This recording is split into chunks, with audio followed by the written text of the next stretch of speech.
to Lifestyle Pirates with Big J and Adriano in partnership with Bio Australia. Good morning, good evening, good afternoon, and welcome to episode 78 of Lifestyle Pirates with me, Big J, and him, Salute, Adriano. Adriano. Fresh back from Italy, mate. I love the tan. Thank you. I've lost a bit. I was in Scotland for a wee bit. Well, you would have having some what are they? Mars bars that are deep fried. Deep fried. Yeah, Mars Glasgow bars. special. Oof. Did you get a Glasgow kiss? No, I didn't get one of those, mate. Old mate wanted to give me one of them though. Yeah, I can imagine. Yeah. Try a few drams. Yeah, I did. I went up to Isla and Isla Sky. So in Isla, I went to quite a few whiskey houses. That was distilleries otherwise. Yeah, that was really good. I had a great time. Food was actually really good, other than the Mars bar. I can understand. Well, on this episode, we're welcoming a good friend of mine, Osman from Stoke Consulting. Hello, mate. How are you? I'm very well, thank you. Welcome to sunny Sydney from even sunnier Brisbane. Well, the weather here is pretty good. In fact, I think it's better than Brisbane at the moment. Yeah, it's been a little bit cold, but the weather, it's sun's out, guns out. It's good. I rocked a duffel coat today, and I was a bit overcommitted. It wasn't cold enough for a duffel coat. Hey, Everyone's whinging. The weather was horrible. I come back. It's been nothing but sunny skies. well, maybe you brought it back from Italy. I did. You're welcome. Now, Oz, we've known each other for about 10 years. Yeah, 2014 we first met. You That's poor about bloke. right. I know. So thank you again for coming. Mate, you're kind of a jack of all trades. I don't want to say master of none, but you've done a hell of a lot in your career for such a young face. You describe yourself as a business improvement consultant. Mate, you've hung out in aviation, you've done mining, you've done defence, you sit on a few boards for NFPs. I guess to help people that don't know who you are get a sense of who Osman is, what got you here today? Like, give us a few headliners. Oh, headliners. And obviously, I've already told people that you met me, so we're sweet. Yeah. Yeah, we've covered that. Master of none is sort of true. I think my career has progressed around my curiosity of wanting to work out how things work. And it's been quite adventurous because I'm one of these people, I know it sounds like a bit of a cliche, but I don't say no. So if someone says, You can tell that, mate. You're on the podcast. We love those guys. And you're flying in from Brisbane. It's more so someone says, oh, look, here's an opportunity. We need this. And I'll go, oh, yeah, okay. And the thing is that I have made mistakes along the way by saying yes to things that haven't turned out. But on reflection, they're not really mistakes because I've learned from them and I've improved. And so I guess my progression to where I am today has been through curiosity. And I know that we're going to talk about differentiation.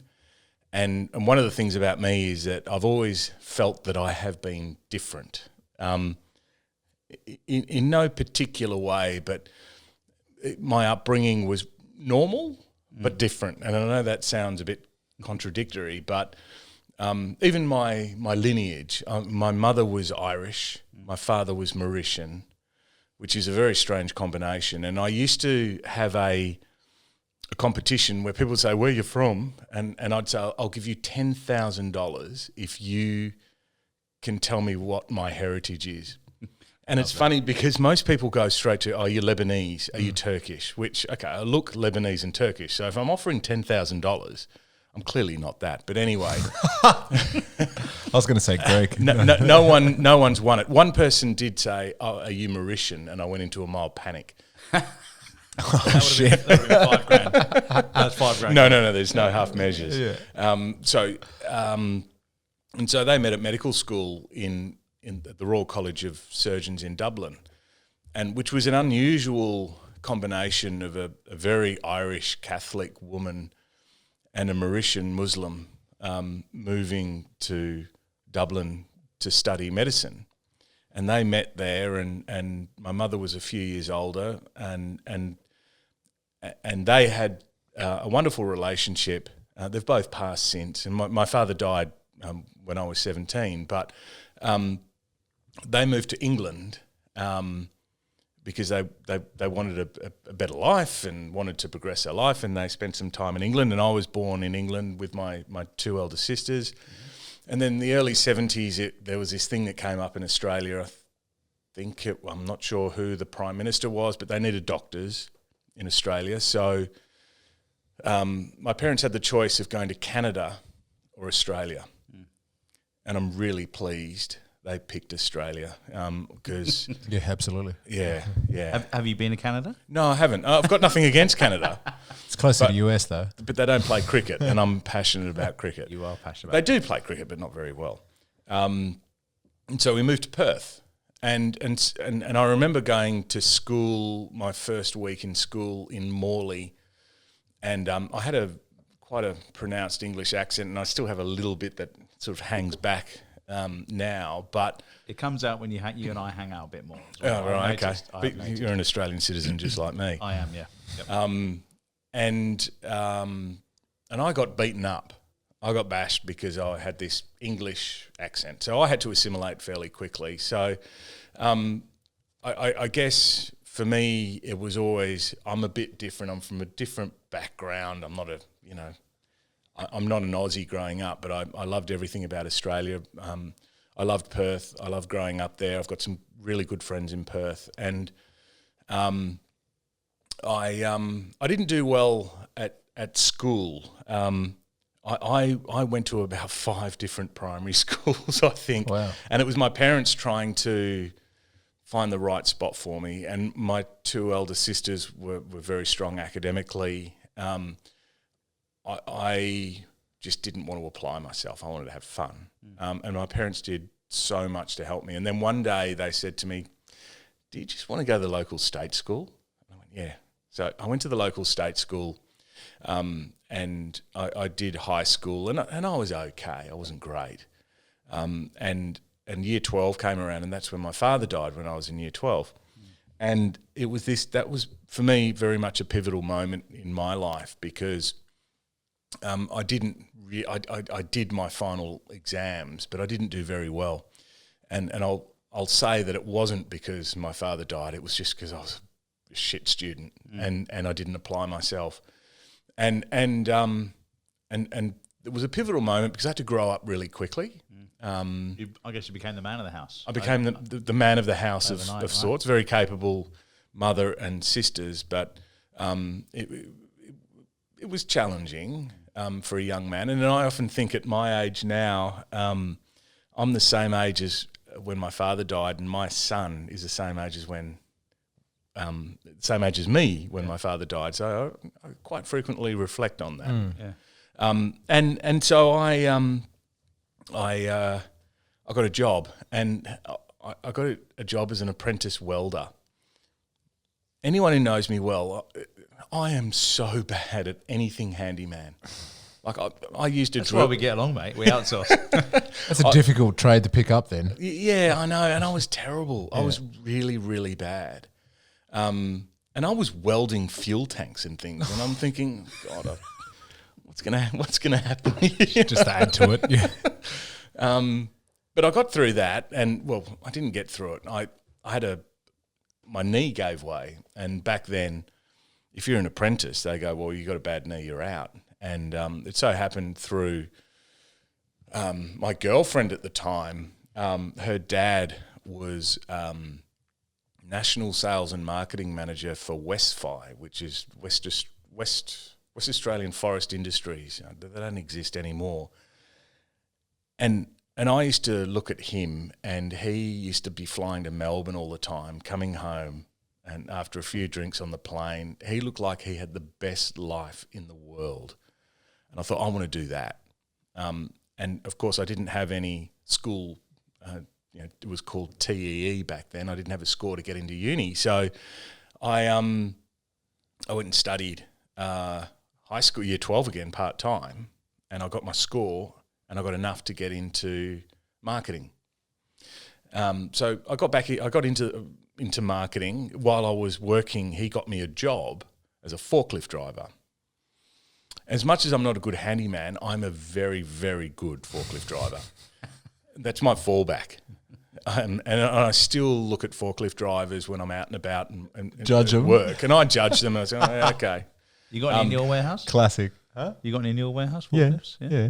I love Total it. drives one. There you go. Love If it. you want. The single hand You on wanna come to the Sydney? 3 levers. Yeah. The whole thing yeah. sorted. Like a pro. Yeah.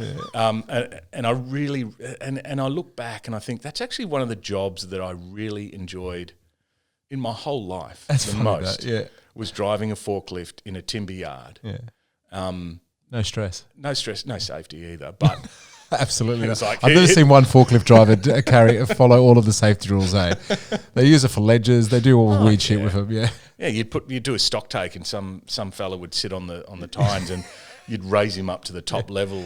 But anyway, and so I really enjoyed that, and I didn't know where I wanted to go or what I wanted to do. But then someone said, "Oh, there's a job going in accounts payable," and I didn't actually know what accounts payable was. And this is the start of me going, "Yeah, okay, Yeah.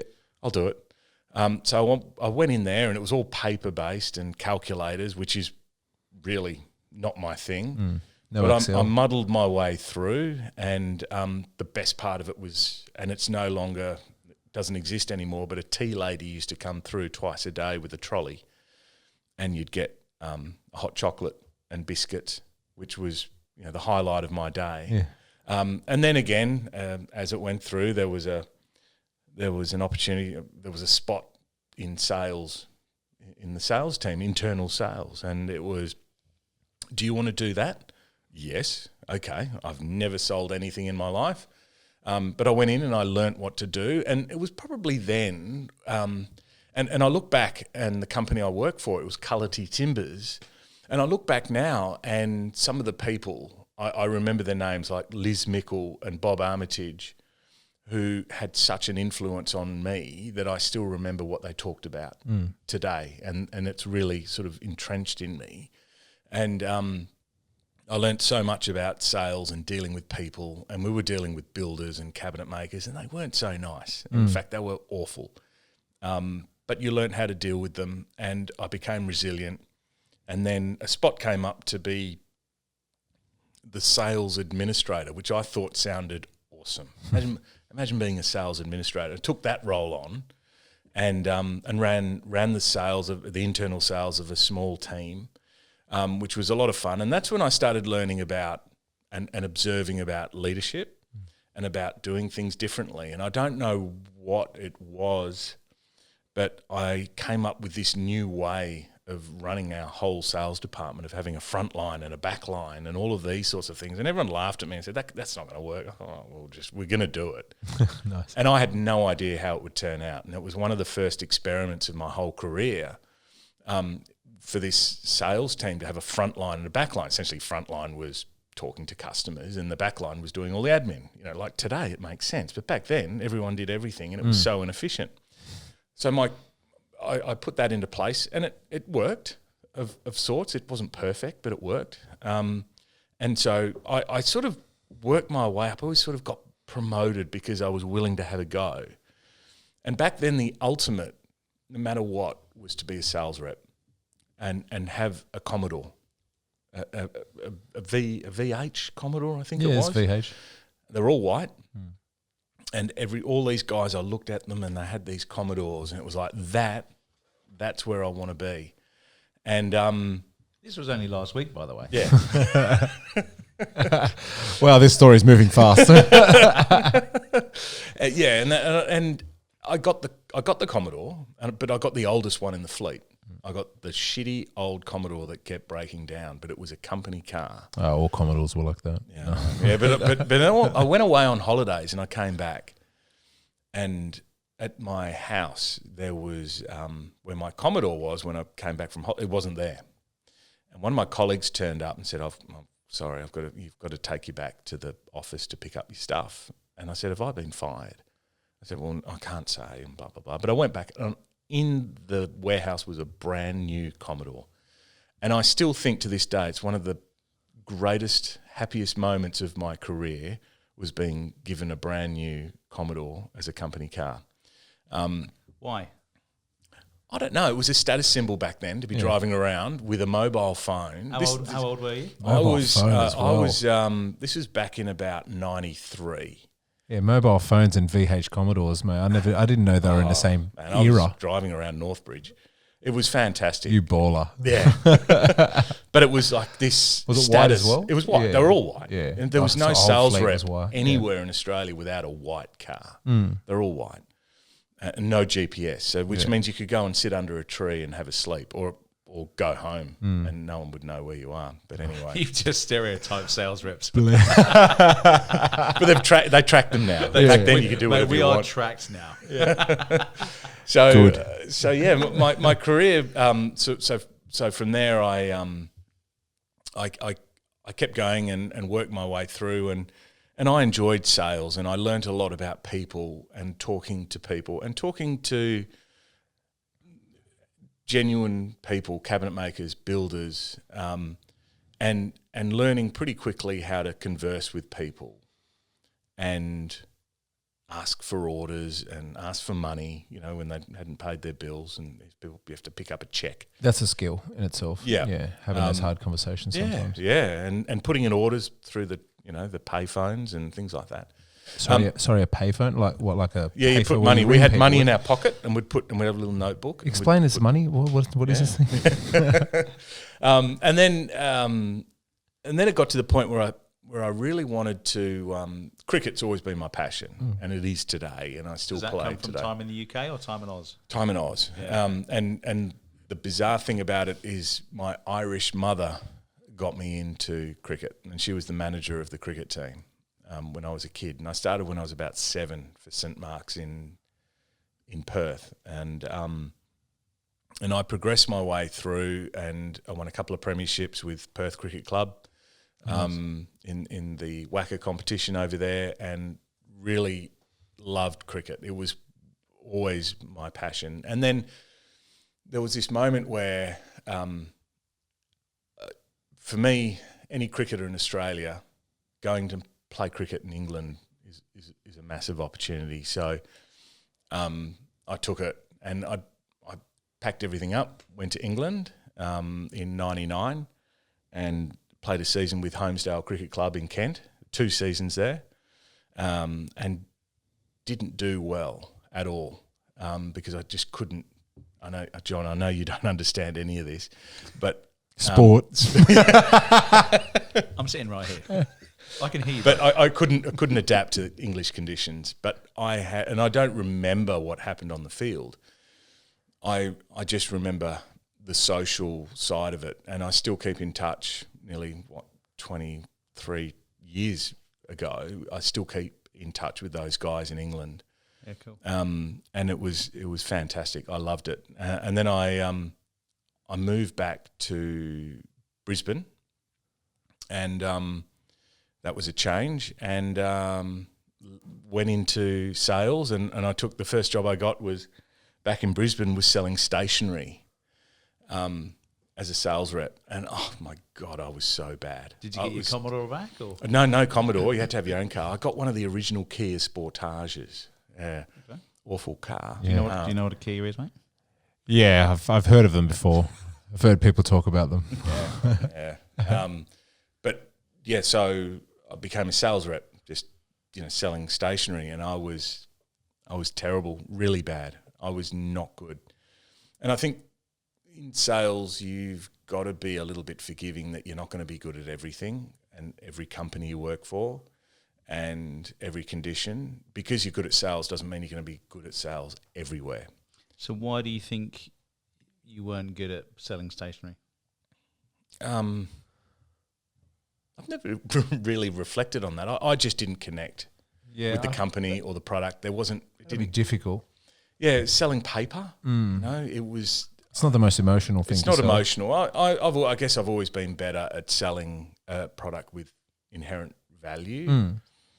And there was nothing about the product. There was nothing about the company that was exciting or had any real brand value to it. And that's actually a massive point for people that are listening to kind of go, that's okay. You don't have to love every job you do, I always think that the probation period works two ways as well. You know, so many people go in there and say, I'm on 6 months probation. You go, well, that's actually for you as well. You know, you've got to, especially, well, it doesn't matter if you're in sales or not, but if you're going to be putting your brand, your personal brand, and we'll talk about that, you know, later on in terms of, differentiating all of that. Employees are out there more than ever now representing their business. You know, they've all got a LinkedIn profile. They've all got Instagram pages. Some people have got 2 where they've got business pages. They've got others. They're all out there. So if you don't like it, don't fly the flag, because that's going to be part of your blueprint forever. Yep. But you've got to stay long enough to make, if you're going to take on a role in sales, for me, you've got to stay long enough to either succeed or fail. Don't be neutral. Or I don't know. So I in my journey, I spent 5.5 months, because I resigned before my probation finished, at a company because I didn't like it. So Did you do well? I was kicking goals. I was making money and all that stuff. To your point earlier on, the products, the business, it didn't have what I call a give a fuck factor. Like for me personally. So you mentioned about selling a product with no inherent value. Someone might absolutely thrive on selling stationery because they can see it and all of that. So I think it's very much a personal thing as well. But I don't think I was successful or failed. I just knew it wasn't for me. Yep. And the same way that businesses talk about failing fast and all of that, if you know it in your heart, and this is why they still call it your gut instinct, right?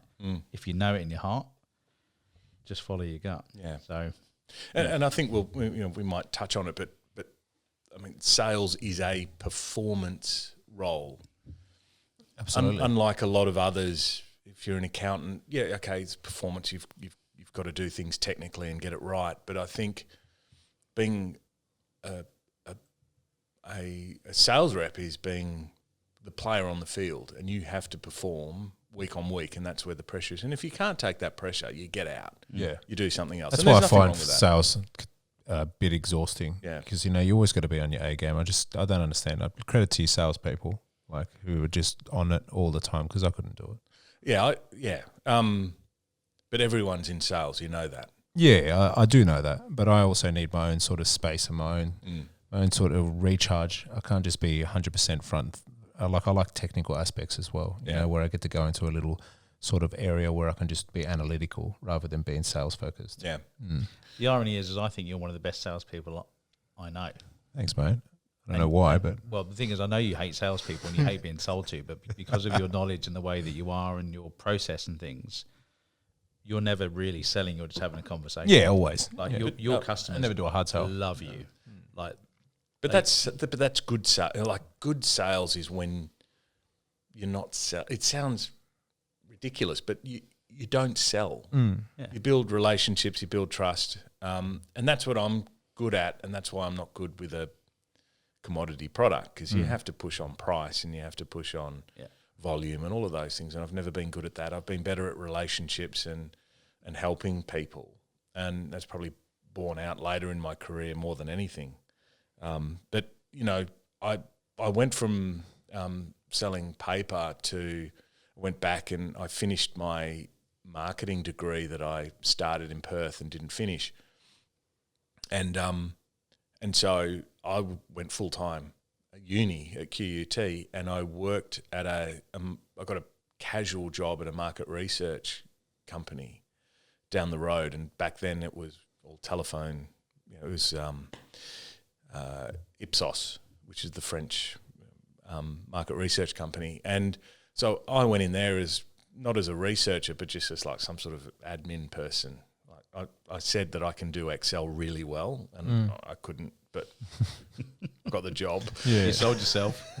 Did you need to know it proficiently? I didn't. It didn't end up needing to know it. Oh, happy days. So, took a swing. And I think that was a paid moment off. in time, wasn't it? It was just, do you remember on your CV you used to say skills, and it was like proficient in PowerPoint, Excel, Microsoft Word.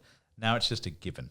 You just work it out, though. But with anything, you just work it out. Yeah. You do. But that was like a highlight, wasn't it? That was like, I can do this. Yeah, that's like, that's just another language now that you should be able to talk. Yeah.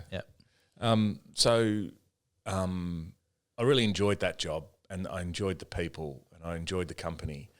And the state manager, Kylie Brosnan, at the time, she went on maternity leave, and she was about to, and she said, "Oh, do you want to be state manager?" So I'm a casual.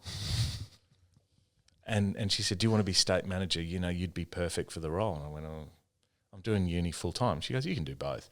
And it was in Milton, which is about a kilometre or so from QUT. So there I was. I went, "Oh, yeah, again, yes, okay, I'll do it full time and full time uni." And I used to ride my bicycle In between. and I learned a lot.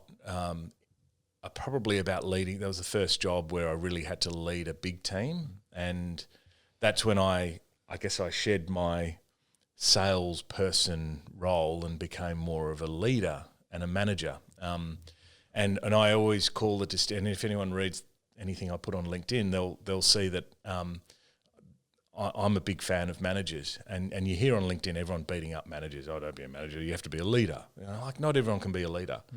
Managers are really important. And you can do both. So that's where I became a leader and a manager.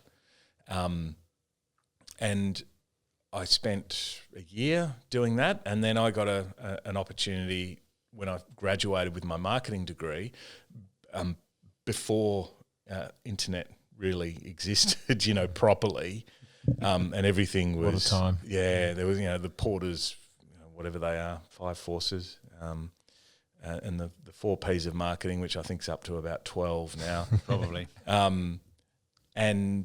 And so I got a job as a sales and marketing manager for a big car parking company, and that's when I started doing sales and marketing, and more so on the marketing side. And that's probably where I started my proper professional career, and being the differentiation and looking at things and being really curious and going, that doesn't look right. So let's just pause there, because I'm now curious, because this is pre-LinkedIn, pre-internet, as you said. You're making me out to be a dinosaur, John. No, but I think for Put me, him on it's blast like that. So how did people know who Osman was? Was there a load of networking events? How did people know to reach out to you? How were you the kind of go-to guy on this trajectory of, I mean, look, we can say you're curious and the power of saying yes and things, but how are people hearing of you in a world where we're not quite here where we are now? Pick up the phone and walk indoors. Like literally dodge people in foyers, where they have security, and find your way. You hit the buttons until one of them lights up, and you go up and you talk to them, and you talk to people.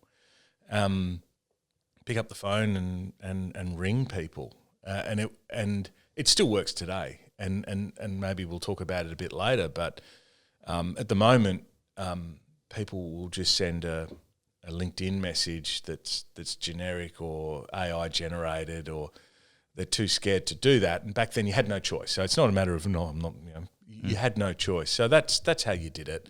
And you build your network, and you build your friendship groups, and it's quite simple. It was done for a long time before the internet turned up. Mm-hmm. But it was, I didn't necessarily enjoy it. It wasn't my thing to say, "Hey, I'm here, do you want to buy shit from me?" I never really enjoyed that way of selling, but you had to do it, Yeah. So would you class yourself as an introvert or an extrovert? Ooh, I don't know. I'm sure if one of those personality tests was done, I would say I'm a little bit in the middle. I'm an extrovert, probably more as I get older, because I don't fear what people think of me. Yeah.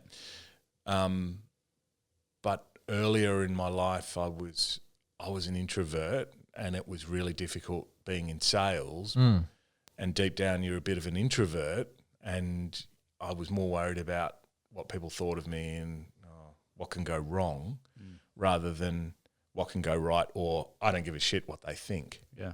Which is more so now. But I don't know. I really don't. I've never questioned if I'm an introvert. Is there something in the middle? No, I think for me it was just hearing sales and marketing. And and this is a generalisation, you would normally associate that with extroverts. But I've never looked at you as an extrovert. No. I think in your community, the more you get to know people, you become more extroverted and more comfortable around people. Yeah. But a bit like you, actually.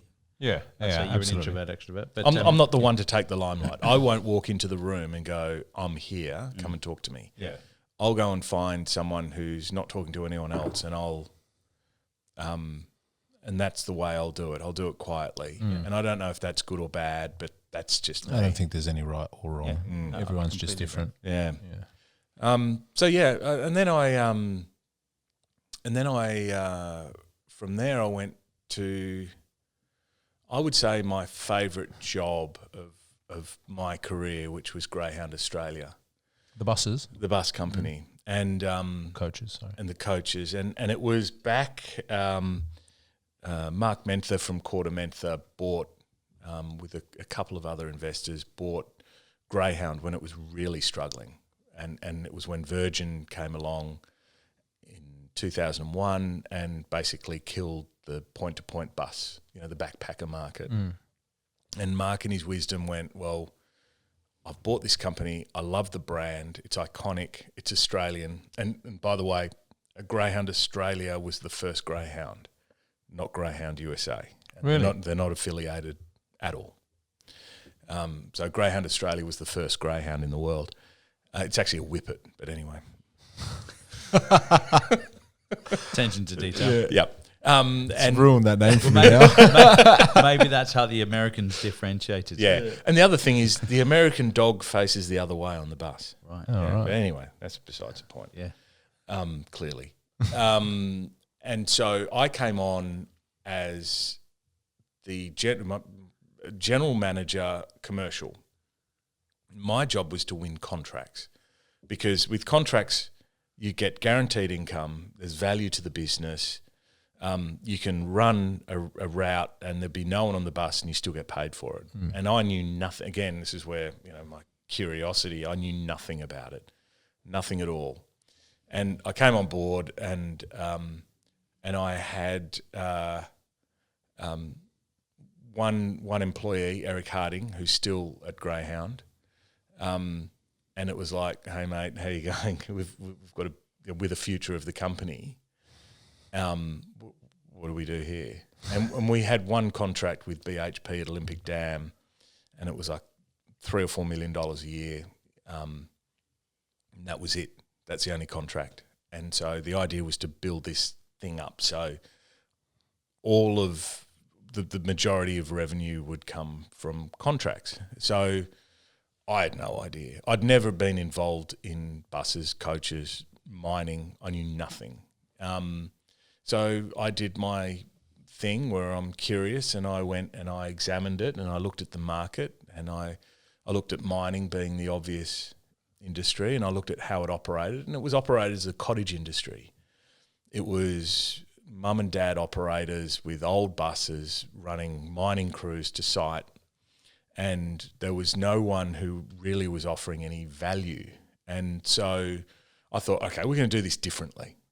We're gonna change the game. So we created a product which assimilated an airline, and so that meant safety, driver credentials, quality, reliability, all of those things. And so we pushed that pretty hard. And the one thing that worked for us, we used to say, when your crew doesn't turn up because the bus is broken down because no one's maintained it, how much money does that cost you? And that resonated. And it got to the point where I was nearly fired because I was out there trying to push this, and no one mining, it takes one person to buy and then everyone else buys.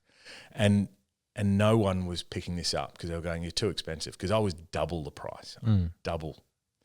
And it was Clinton Charles from Downer EDI Mining, as they were called back then, at the Millennium Mine, who gave us a go.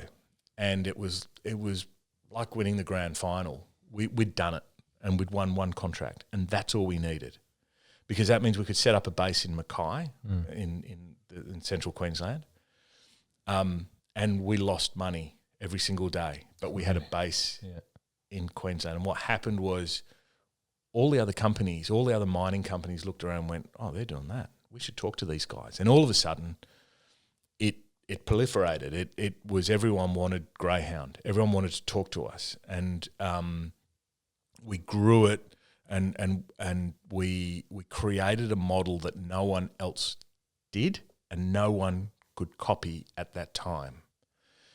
We employed a lot of the mums and dads, so we didn't put anyone out of work. We said, look, we'll take on the route. You work for us. You don't have to run a bus. We maintain the buses.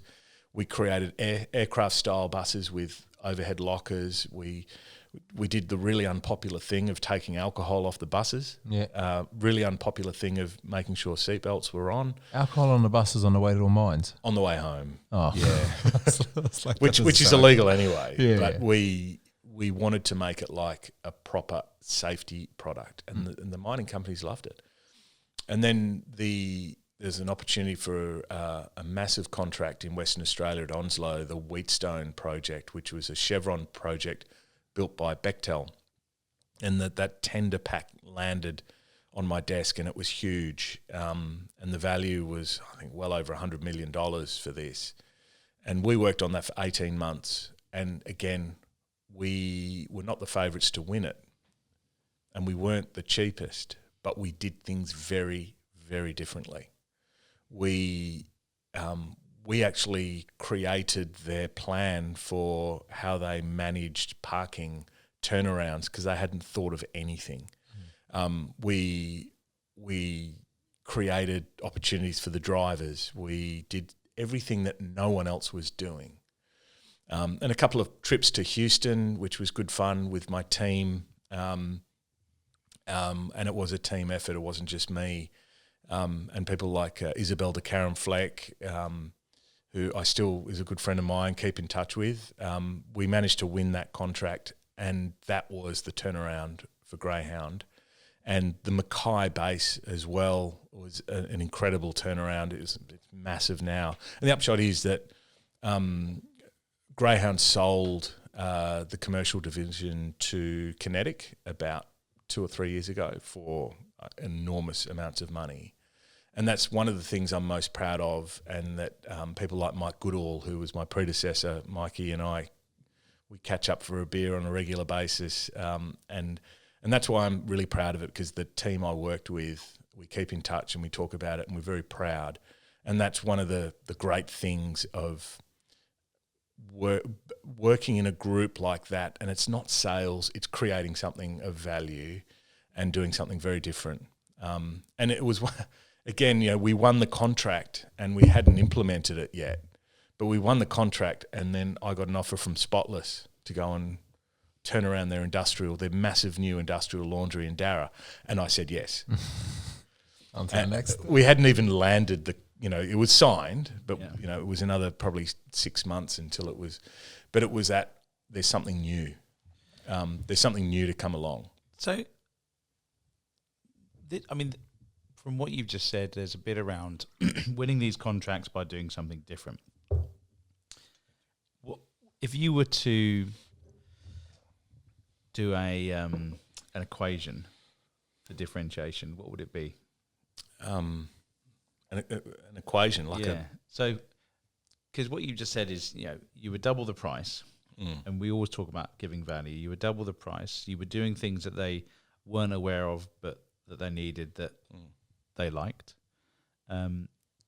You took things away that the punter, the consumer, wouldn't like. So most businesses would run the opposite direction of that.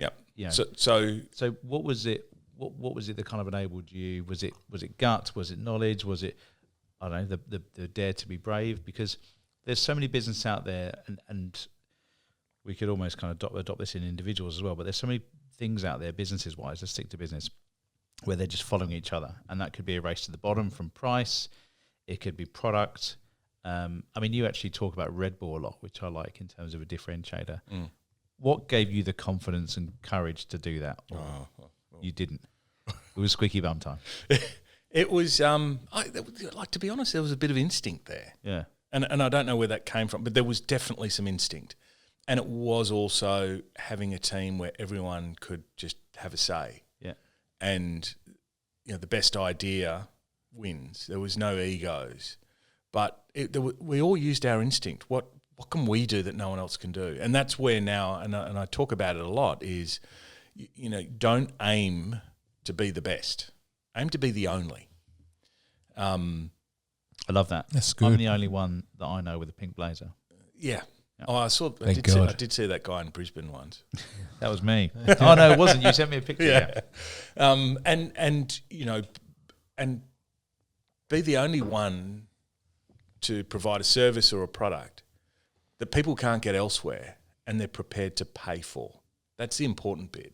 You can be the only one selling a particular product or a service, but people have to be prepared to pay for it. And that's what value is. That's where the value comes into it. So if they're prepared to pay for it and you're not the best but the only, I think that's what a lot of people don't aim for. We are all preconditioned to compete. As kids, as adults, and in business, we're all pre-programmed to compete. We're all pre-programmed to be the best. And that's okay. You don't want to be shit at what you do. But if you can be the only one who does it, you can get an advantage. And that advantage doesn't last a long time. We know that. And if you talk about Red Bull, they were the first ones to go into the packaged beverage market with a horrible tasting drink in a smaller can that cost significantly more than a can of Coke, and took over the market. Now, if you go to your local service station, you've got 2 fridges full of energy drinks. Now they're onto water. They're onto everything. Everything moves, and it moves quicker now. But being the only is one of the, for me, the mainstays of differentiation. And you don't have to be a Red Bull. You don't have to be IKEA. I mean, if you think of IKEA sell furniture. How many furniture companies are there? Lego. How many toy companies are there out there? But it's their unique value that sets them apart, and it's the way they deliver the value. It's not a value proposition, because personally, I think a value proposition is a bit of a misnomer. It is important, but you can have exactly the same value proposition as your nearest competitor. You can have exactly the same. What you should be aiming for is unique value. So it's the way you deliver it. And it could be in the way you transact with them. It could be your pricing model. It could be your delivery service. It could be your packaging. So you can have these micro differentiations. You don't have to be Red Bull and have this something completely different. But it's how you set yourselves apart and be the only one. You get caught pretty quickly. But that's where every department in an organisation should be striving. And it doesn't have to be the product development. It doesn't have to be sales. It can be the finance department. It can be HR. It can be the executive. It could be the board. If you do things a little bit differently that sets you apart from everyone else, you're giving yourself an advantage. You're setting yourselves apart. You're creating efficiencies. And I think if you only have to look on LinkedIn at the moment, where everyone is so busy being the same. Everyone's posting the same things. There's a theme of the month, whatever it might be, and I've been reading recently about people saying, work-life balance doesn't exist anymore, and then all of a sudden there's 4 people talking about work-life balance, don't focus on that. It's like, well, hang on. 6 months ago we were all talking about work-life balance. It's the originality of come up with something a little bit different. And sometimes you're better off not being on LinkedIn. What's the saying about you're better off, something about looking like a fool? Looking like a fool than acting like a fool? Yeah, no, it's more like you're better off saying nothing and not looking like a fool than saying something and looking like a fool. And I think a lot of people on LinkedIn will put things on for the algorithm, and they just become a bit of the noise on LinkedIn. And I have a bit of a love-hate relationship with LinkedIn. I know it's important. I know it's where people go to find information, but there's so much crap on there at the moment. Yeah. So much rubbish of selfies of just nothingness. And being a grumpy old guy now, Exactly what I think of LinkedIn. shits me to tears reading, someone putting a selfie and going, life is good. Oh, Yeah. what are you talking about? I like the I'm humbled post. Yeah. I'm Oh my humbled. God, Yeah. the irony in them. I like the I'm humbled post. Yeah. I do like your post though, John. Because you know what? You put things up. No, but you put things up where you've demonstrated where you've done something. You've helped someone. And hey, look, I'm proud of myself. I've helped someone. And there is nothing wrong with that. Or, people put things up when they come up with an original idea or an observation, or they read an article and they analyse that article and tell everyone, this is what I took out of the article. What do you think? That's where LinkedIn is good. But just getting on there and going, enjoy life and, I don't know. Yeah, I always get a bit sus about posting something on LinkedIn because sometimes I look at other people's posts and I'm like, man, you fucking wanker. and then I'm like, I don't want to be that wanker. So then, because I work in like luxury spaces and, some of the stuff is a bit pretentious that I work on. So I was like, fuck, do I really want to post this? And it's like, no, I've got a lot of clients. Just Maybe put I a should. cat. Yeah. If you I mean, you put don't a have to tell me cat, twice about posting he loves cats. cats. I put a cat in one of my cat Missy. I saw that. I put her on a post for no other reason than I love my cat. She's 21 years old. Oh, no way. Yeah, she's awesome. And it got all these likes. I'm going, it's a because, cat. Yeah, because people like it because it's normal. It's not someone just putting up something like, look at me. I smell my own farts and it's amazing and this and that. It's just, get over yourself. Yeah, I'd like to see a cat. Yeah. But I think there you go. So that's actually a really good segue onto the how do you differentiate yourself personally? Because again, we've fallen into this trap of trying to impress everybody that we don't know, Yeah. rather than actually engaging with people in our network, our friends, our family, our loved ones. We spend more time trying to impress people just to get a like. Yeah, it's bizarre, isn't it? And it's like, well, why don't you differentiate yourself by putting your phone away or hanging out, with your mates without taking a picture? And I've got better at doing that. You weren't last Friday. There's a few wines for the wine chat. A few wines for the wine chat. But I've definitely got better at that in terms of just trying to be a bit present with the moment. Being in the moment, yeah, for sure. Yeah. It's being authentic. I think the authentic bit is missing, and I've talked about it before, is that people have this real fear of looking foolish. No one goes out of their way to look foolish, but if you try hard enough, you will look foolish, which is a good thing. If you're spending all of your time looking perfect and seeking perfection, and not giving yourself the opportunity to look a little bit foolish, you're not trying hard enough, and you won't test the boundaries. You won't find the little bits of innovation. You won't find the things that set you apart. And I also think that we're the worst judge of ourselves for looking foolish. So what I think I might look foolish, other people might think, well, that's normal. Not even notice, yeah. Yeah, it's true. I mean, talking of looking foolish and definitely people noticing. So I did a Reformer Pilates class the other weekend. What? Pilates. What did you say before that? Reformer.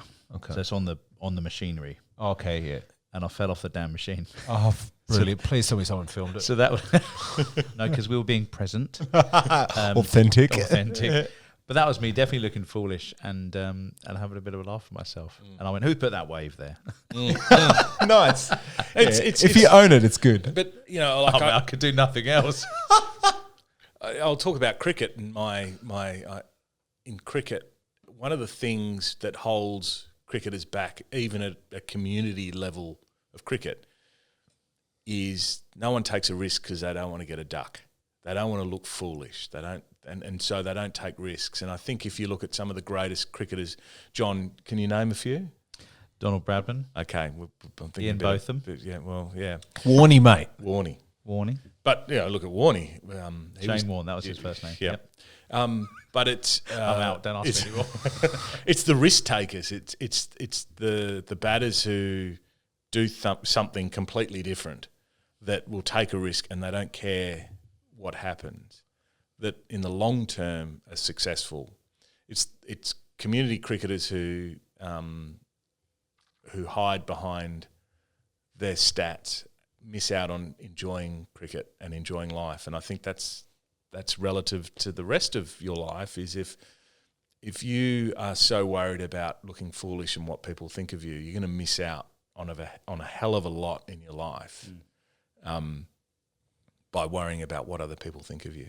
I think that's very true. I'm going to use the example of football, right? So I'm a football fan, soccer for the Americans.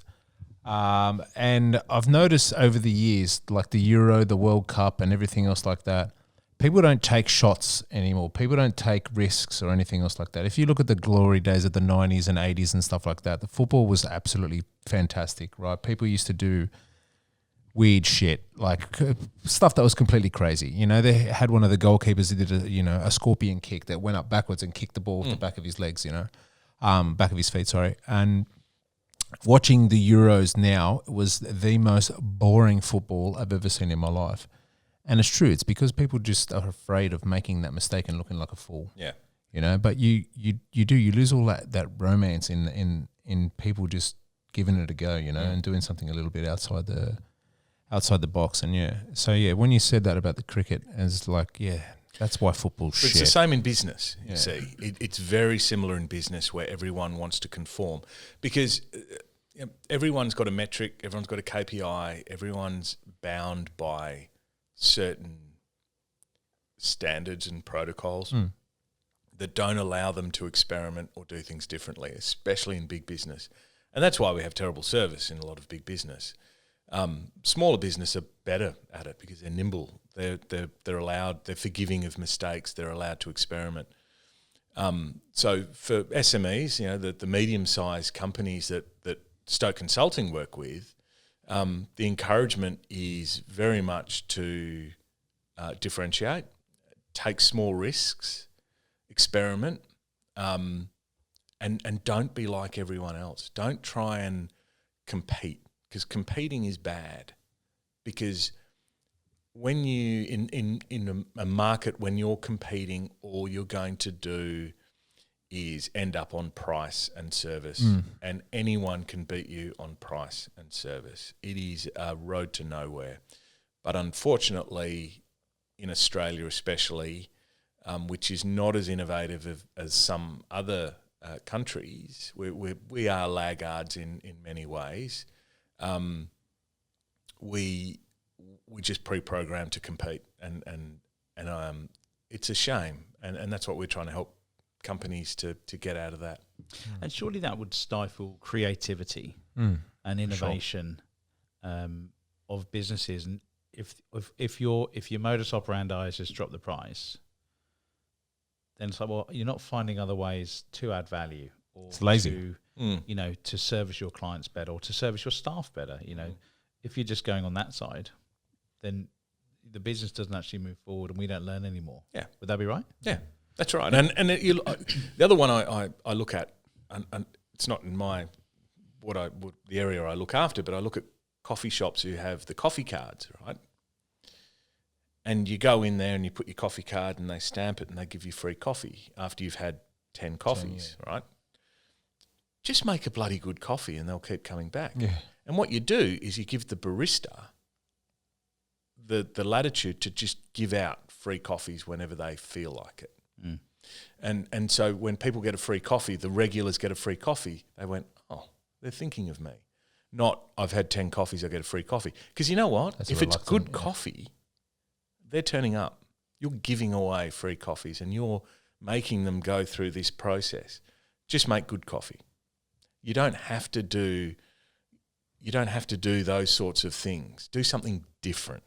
Don't give them a croissant after whatever it is, or I don't know what it is. Put their name up or name a coffee after them or whatever it is. But don't just stamp a card and say you get a free coffee, because they're turning up because it's good coffee. 'Cause they're not turning up if it's shit coffee, let's face it. Unless it's the only coffee shop and it's in like Emerald or Moranbah or somewhere like that. I've got no idea where those places are. You don't want to So go. I'm guessing there's only one coffee shop there. Well, there's a couple. But, yeah. So talk us through some of the businesses that you work with. What's their appetite? You've got a cool quote on LinkedIn, which is, you help business understand the gap between their ambition and where they are now. What's some of their appetite to try new things? You know, especially if it's perhaps if your focus is on SMEs, so small to medium enterprises. What's their appetite to take a risk, to change, to try something new? It depends on the company and the owner and their position in the market. It's interesting that companies under intense pressure are less likely to try something new because they're business as usual. It's cash flow. It's let's just do everything to keep the cash coming in and paying our staff and keeping the business running. And they're probably the ones who need to step back and change or differentiate the most. And I think that's where we can help, because they can still run in the background, where we can have a look at their business and we put a fresh eye on it and we put a weird eye on it and come up with strange ideas of how to do it. And then that's the challenge for them. I don't think there's a one-size-fits-all to that answer. I think it depends on individuals and their personal circumstances and how much capital they've got to work with. It's a hard one to answer. We work with companies who are doing reasonably well, and you don't have to differentiate. Like if you're making good money and you've got a slick operation and you're generating cash and everything's going well, you don't have to scale. You don't, there's this thing you have to scale, and you don't have to if you don't want to. But if you're in a decline, I think you're mad not to do something very different. You're absolutely mad, because the inevitable's going to happen and you're going to crash. And what we want to do is prevent that from happening. So it's funny, because when I kind of Googled differentiation, one of the things that came up on Google was or die. And that the whole bit was differentiation or die, talking about from the business side of things. So it's funny when you said you don't have to differentiate, because I think all people go through a stage, to your point earlier on, with how quick things happen and how quick people can catch up. Adapt, Coke, yeah. Pepsi, Red Bull, all that kind of stuff. So I think there's always an element of... Yeah, an interesting thing happened a couple of Sundays ago at our place was on a Sunday afternoon we were watching a film, and we heard outside in the background green sleeves, and it was a Mr. Whippy van. Like Mr. Whippy. Old school. Everyone came out. Cue Eddie Murphy quote. Yep. Everyone went and got an ice cream. I got the Choc 99. Yeah. I got the Choc 99 with the flake. I really enjoyed it. They haven't differentiated. Yeah, they're still doing the same. Doing the same thing they've done Nostalgia for generations. Sorry? Nostalgia sells. Nostalgia sells. They don't have to differentiate. So not every business has to. It just depends on what the market's doing, what your competitors doing, and how your business is travelling. You could argue that IKEA and Lego they're differentiated, but they haven't changed a lot recently. Lego still does Lego. They still licenses everything. It just licenses everything. Yeah, absolutely. And I love Lego. And there's Same. you can get an alternative to Lego. Yeah. But no one buys it. What's your favorite? What's your Lego piece at home? What's your favourite one? Oh, you got to get the mixed bag. Yeah. Yeah. I've never been a fan of the pre-made ones. The pre-made ones, because I like to go freestyle on Lego, and I did that with the kids. And that's the way I was freestyle Lego, let your imagination go free. And it still happens. I mean, I've been doing it my kids have grown up now, but that hasn't had to differentiate. You know, that's always been the way. So you don't always have to, but I think probably now newer products have to differentiate. I think services have to differentiate. There are industries like the candlestick industry differentiated.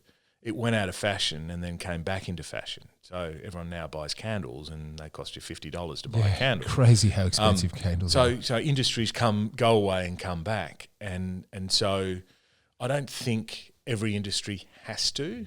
It just horses for courses. I know it's a bit cliched, but it's true. I think differentiate or die is a bit full on. Adapt, yeah. Adapt. I think adapt is probably a better word rather than differentiate.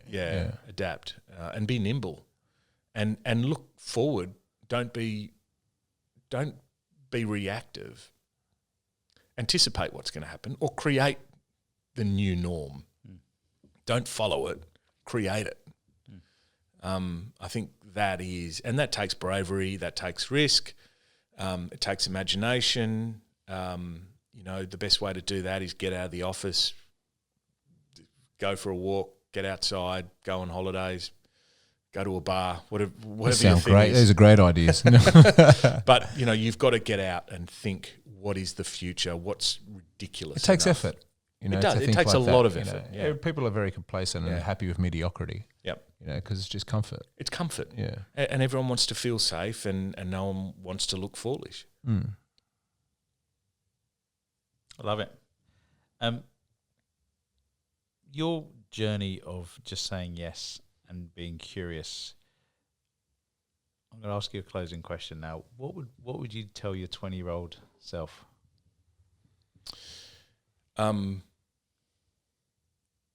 Probably get on the front foot more rather than on the back foot. We're talking cricket now? Cricket, yeah, that's a cricket. I was like, that's actually pretty good, it's cricket. Look, what would I tell my... be more, and I don't like to sound like everything's a cliche, but definitely be more forgiving on myself and be kinder to myself and not worry about what other people think. That's number one for me. And I've had some life experiences recently of that. And I think that is the most important thing is don't give a shit about what other people think. Just go and do your thing. Be happy. Take small risks. Don't take risks that are going to hurt you. And be kind to yourself and be kind to other people. Be nice. Be nice to everyone. Because I get a kick out of being nice to people. I wish more people are like that. That's a great place to end. For people that want to connect with you, might be on LinkedIn, mate. For people that I guess want to talk, want to learn more, maybe want to bowl at you, how do people get in contact? If they want to bowl at me, Indooroopilly District's Cricket Club, if you want to bowl at me. But if you want to get in touch, LinkedIn, Osman Bahemia at LinkedIn. Happy to get in touch and have a coffee or a chat. I travel around quite a bit, so I'm in the city, Sydney, Melbourne. I'm based in Brisbane, but feel free to reach out and have a chat. Nice one. Thank you very much for coming on. Mate, My thank you pleasure. for sharing the story. Thanks for having me.